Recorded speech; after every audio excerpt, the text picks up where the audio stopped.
Встреча с современным поэтом Виктором Ассоровым проходила в очень теплой, дружеской и творческой атмосфере. Директор Национальной библиотеки Борис Чолария рассказал собравшимся не только о приглашенном госте, но и о творчестве Виктора Ассорова, с которым можно познакомиться в стенах библиотеки. Сегодня у нас событие такого рода. Человек, который полюбил Абхазию, многократно ездит, приезжает сюда и замечательно владея пером, он к нам приезжал один раз, вот такая группа книг, вот такой он дарил нам. Ну, еще, вот сейчас приехал и приходит опять с очередными книжками.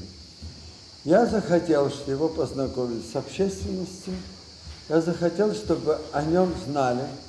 Люди, которые сюда приезжают за здоровьем на отдых, но мне кажется, их не покидает тот духовный мир, который, знаете, в котором есть в человеке. Рассказал Борис Чолария и о тесных дружеских связях Национальной библиотеки с культурной столицей России, из которой Борис Ассоров и приехал в Солнечную Республику. С этим городом и с коллективом, и с учреждением Национальной библиотеки Республики связывает договорные соглашения с Национальной библиотекой Санкт-Петербурга. Они нам дают доступ к электронной версии, которая у них есть. Дружим. Виктор Ассоров родился на севере, в республике Коми, но жизнь причудливо связала его с солнечной Абхазией, которой поэт посвятил множество строк. Тебе, Абхазия, я строки посвящаю, твоим сынам, прославившим тебя.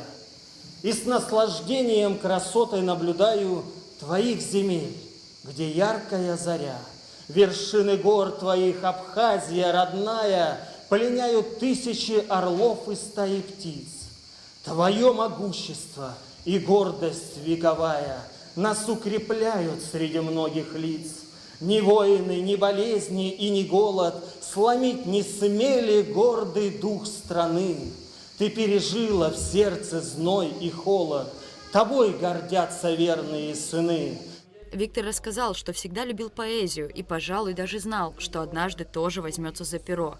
Поэт и музыкант выпустил уже 6 авторских книг и записал песню. Я знал с раннего детства, благодаря Самуилу Яковлевичу Маршаку, что можно писать стихи. И есть такие замечательные стихи, если вы вспомните его. Есть такой стих: ищут пожарные, ищут милиция, ищут фотографы в нашей столице. Ищут давно, но не могут найти парня какого-то лет 20. Среднего роста, плечистый и крепкий, ходит он в белой футболке и кепке. Знак ГТО на груди у него. Больше не знают о нем ничего. И это произведение для меня было настолько вдохновляющим. Я ходил с этой книгой А4 формат, не умея читать, постоянно маму просил, чтобы она мне читала, мне очень понравилось. И я думаю, что как раз Самуил Яковлевич заложил вот эту рифму в дальнейшем моей жизни, которая и проросла, прородилась. На поэтическую встречу пришло множество людей, желающих не только познакомиться с гостем, но и вживую услышать исполнение стихов непосредственно от автора. Виктор Ассоров рассказывал собравшимся о выпущенных сборниках стихов, о творческом пути, пройденном за годы работы, и о том, как его книги попали на полки Национальной библиотеки Абхазии. И у меня оставались в прошлом году книги. Я привозил книги своим друзьям, которые здесь уже есть в Абхазии. Мы проезжаем вот здесь с рынка. Раз проехали, я говорю, библиотека. Второй раз проезжаем, я говорю, вот куда надо книги нести. И потом, когда мы встретились, когда мы познакомились, когда Борис Шаликович рассказал, что было здесь во время войны, сколько было утрачено, сколько потеряно было книг, я понял, что мы на правильном месте, и мы в правильное место пришли. Иммануил Кант писал, что поэзия – это игра чувств, в которую рассудок поэта вносит систематичность. Но, пожалуй, слов для описания поэтического искусства всегда будет недостаточно. О поэзии лучше всего говорят стихи.